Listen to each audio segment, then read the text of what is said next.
नमस्कार विद्यार्थियों, मैं हेमंत कश्यप और भाई आज हम पढ़ने वाले हैं फिजिक्स में एक समान आवेशित गोली का कवच के कारण किसी बिंदु पर विद्युत क्षेत्र की तीव्रता। तो गॉस प्रमेय की सहायता से सिद्ध करेंगे किसी बिंदु पर विद्युत क्षेत्र की तीव्रता कितनी होती है।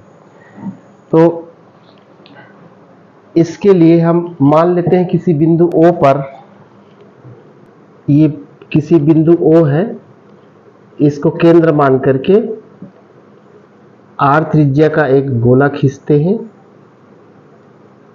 इस कैपिटल R त्रिज्या का एक गोला खींचते हैं और ये एक समान आवेश से समान रूप से आवेशित है। एक समान आवेश से ये समान रूप से आवेशित है। इसके कारण किसी बिंदु पर विद्युत क्षेत्र की तीव्रता ज्ञात करनी है। तो हम इससे R दूरी पर मान ले कोई बिंदु P है जिस पर विद्युत क्षेत्र की तीव्रता ज्ञात करनी है। तो इसके लिए ऐसा एक गोला खींच लेते हैं R त्रिज्या का, स्मॉल r त्रिज्या का। तो ये इस गोले का बंद पृष्ठ जो है ये गाउसी पृष्ठ की तरह कार्य करता है। इस गोले के कारण निम्न तीन स्थितियों में विद्युत क्षेत्र की तीव्रता ज्ञात की जा सकती है। पहला तो ये कि जब ये जो बिंदु जो है जिस पर विद्युत क्षेत्र की तीव्रता ज्ञात करनी है गोले के बाहर हो, फिर गोले के पृष्ठ पर हो या फिर गोले के अंदर हो। तो ये केंद्र O है, इससे R दूरी पर कोई बिंदु P है जिस पर विद्युत क्षेत्र की तीव्रता ज्ञात करनी है। तो इसको हमको लिखना है कि माना किसी बिंदु O पर प्लस की आवेश स्थित है, इससे R दूरी पर कोई बिंदु P है जिस पर विद्युत क्षेत्र की तीव्रता ज्ञात करनी है। इसके लिए R त्रिज्या, O केंद्र और R त्रिज्या का एक गोला खींचते हैं जो बिंदु P से होकर के जाती है। इस गोले का बंद पृष्ठ गाउसी पृष्ठ की तरह कार्य करता है। ठीक है। तब गाउसी पृष्ठ से गुजरने वाला संपूर्ण विद्युत फ्लक्स क्या होगा? इस गाउसी पृष्ठ से गुजरने वाला संपूर्ण पृष्ठ से गुजरने वाला विद्युत फ्लक्स इस गाउसी पृष्ठ से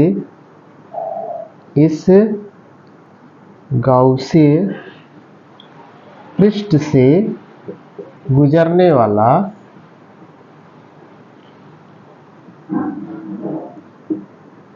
संपूर्ण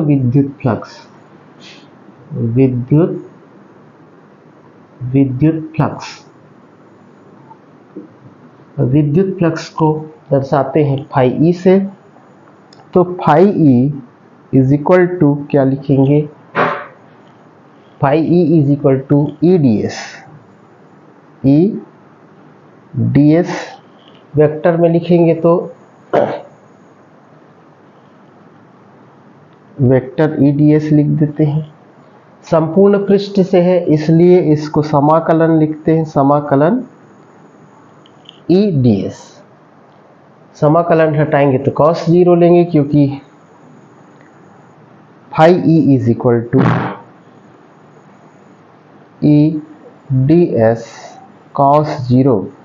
cos 0 का मान अधिकतम, cos 0 का वैल्यू 1 होता है, इसलिए phi E is equal to लिखेंगे ई डी एस। cos, चूंकि cos 0 इज इक्वल टू 1 होता है। अधिकतम इस पृष्ठ से गुजरने वाला अधिकतम विद्युत फ्लक्स है, गाउसी पृष्ठ से गुजरने वाला अधिकतम विद्युत फ्लक्स। ठीक है। अब समाकलन भी लिखेंगे यहां पर, समाकलन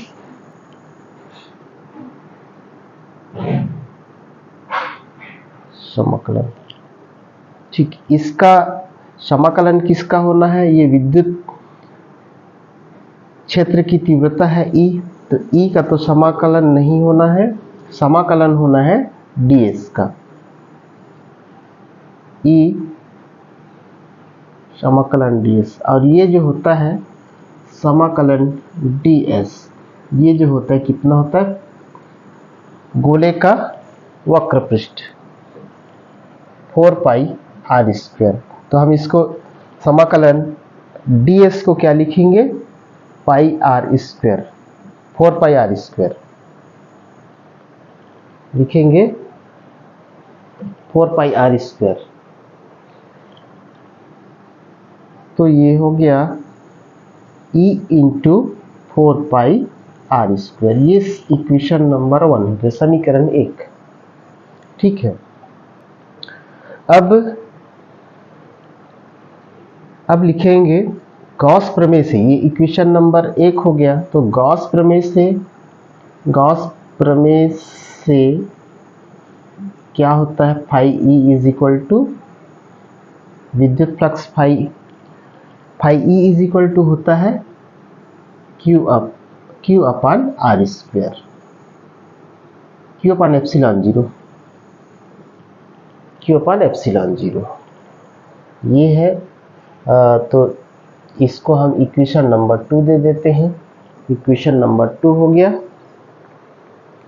अब इक्वेशन 1 और इक्वेशन 2 से, समीकरण 1 और समीकरण 2 से, तो समीकरण 1 और समीकरण 2 से क्या लिखेंगे इसको, देखिए फाई ई है, तो हम इसको लिख लेते हैं समीकरण 1 और समीकरण 2 से। समीकरण 1 व समीकरण 2 से लिखेंगे इसको ई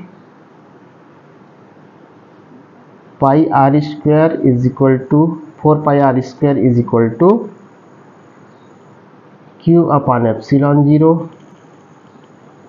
तो E इज इक्वल टू, इसको पक्षांतर कर देंगे तो ये नीचे चला जाएगा, तो 1 upon 4 pi epsilon zero into Q upon are square, ये होगा।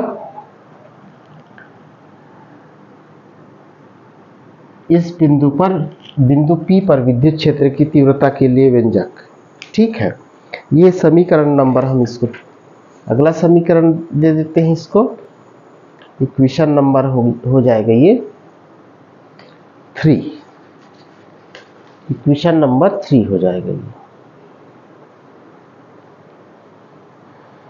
इक्वेशन नंबर 3 लिख देते हैं इसको। चलो ये 3 हो गया। फिर अब यदि बिंदु P, यदि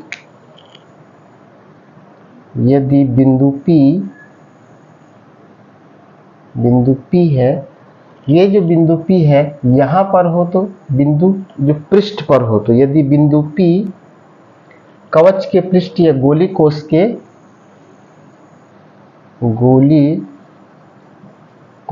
के पृष्ठ पर हो, तो ये जो R, ये स्मॉल r जो है ना, वो कैपिटल R के बराबर हो जाएगा। ये जो कैपिटल R और ये स्मॉल r, ये जो यहाँ आ जाएगा तो बराबर हो जाएगा। तो R is equal to R, capital R। तो ये समीकरण 3 में मान रखने पर E is equal to 1 upon 4 pi epsilon zero into Q upon capital R square हो जाएगा। ये समीकरण नंबर 4 हो गया। अगला, जब बिंदु, ये तीसरी पॉइंट हो जाएगी ना, तीसरी पॉइंट लिखेंगे, जब बिंदु गोली कवच के अंदर हो, गोली कवच के अंदर हो, तो क्या करेंगे, ये जो आवेश जो है, संपूर्ण आवेश इसके बाह्य पृष्ठ पर समान रूप से वितरित हो जाता है, अतः अंदर में कोई आवेश नहीं रहेगा। तो Q इज इक्वल टू 0, तो ये Q इज इक्वल टू 0 कर देंगे, तो समीकरण 4 से E इज इक्वल टू क्या हो जाएगा, 0 हो जाएगा, 0, क्योंकि इसके अंदर, गोली कवच के अंदर कोई आवेश नहीं होता है। तो ये हो गया आपका, ये पूरा जो डेरिवेशन हो गया आपका, ये व्यंजक स्थापित हो गया कि गॉस प्रमेय की सहायता से एक समान आवेशित गोली कवच के कारण किसी बिंदु पर विद्युत क्षेत्र की तीव्रता ज्ञात कीजिए। तो इसके लिए पूरा ये समीकरण है, ये देख लीजिए आप। ठीक है, समझ में आ गया होगा।